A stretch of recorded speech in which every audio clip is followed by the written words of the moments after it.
part of your body, your liver perhaps, or your gut. But very few programs look comprehensively and systematically at your whole body and make sure that your entire physical self, from your feet through your belly, through your heart to your brain, has every bit of support it needs to expel all your toxins.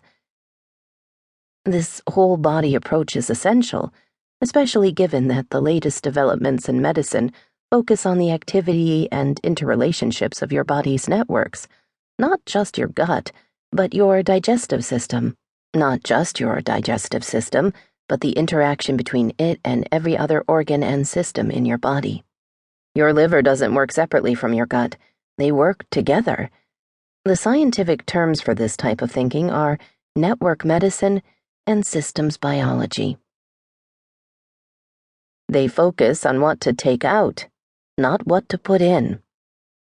Most detoxes zero in on reactive foods, industrial chemicals, and other environmental toxins. They tell you how to protect yourself from these toxins, and maybe they even offer you a few weeks' worth of meal plans. Or they focus on a few potentially toxic foods, caffeine, sugar, and gluten, perhaps. Or maybe soy, peanuts, and artificial sweeteners. Some detoxes are more restrictive, with an even longer list of things to cut out. But none of these approaches gives enough attention to your whole body, comprehensively, systematically, making sure that every one of your vital systems is getting the full spectrum of nutrients it needs. They focus on the body, not the whole self. Most detoxes tell us how to avoid reactive foods and industrial chemicals, which is great. But do they help us shed toxic thoughts, let go of limiting beliefs, or cope with the stressful situations that frequently make us ill? Not that I've seen. Every time you encounter an upsetting relationship, a frustrating personal situation, or a depressing day at work, your body is flooded with biochemicals that have the power to sabotage your health.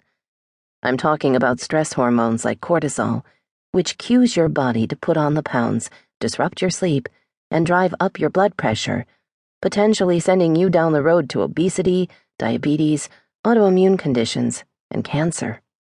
I'm talking about the shattering experience of heartbreaking grief, which research has shown can literally disrupt the workings of your heart.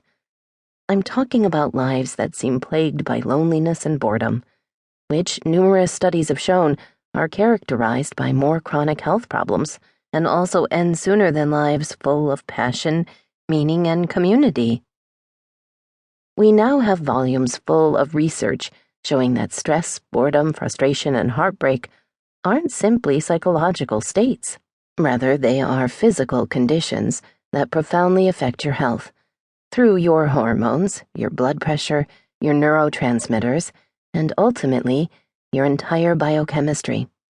A happy, relaxed person is biochemically different from an angry, sad, or fearful one. Your body affects your thoughts and feelings, and your thoughts and feelings affect your body. This interaction is straight out of Human Biochemistry 101.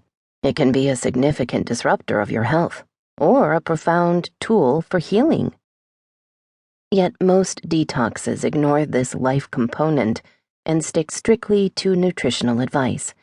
Even when they pay lip service to stress relief or taking time for yourself, they fail to offer any concrete, workable program to actually get rid of your life toxins. As a result, most detoxes are sadly incomplete. Because if you don't heal the whole person, you'll just see the same problems coming back again and again and again. Detox's New Frontier.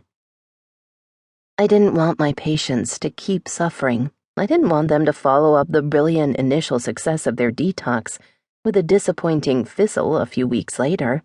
I didn't want a detox that worked only briefly, randomly, or occasionally, and I didn't want a detox that addressed the body alone. So, I began searching for a program that would allow us to remove every single toxic barrier that keeps us from total health and vital, fulfilling lives. I drew on my years doing academic and professional research into the biochemical and nutritional properties of food, and on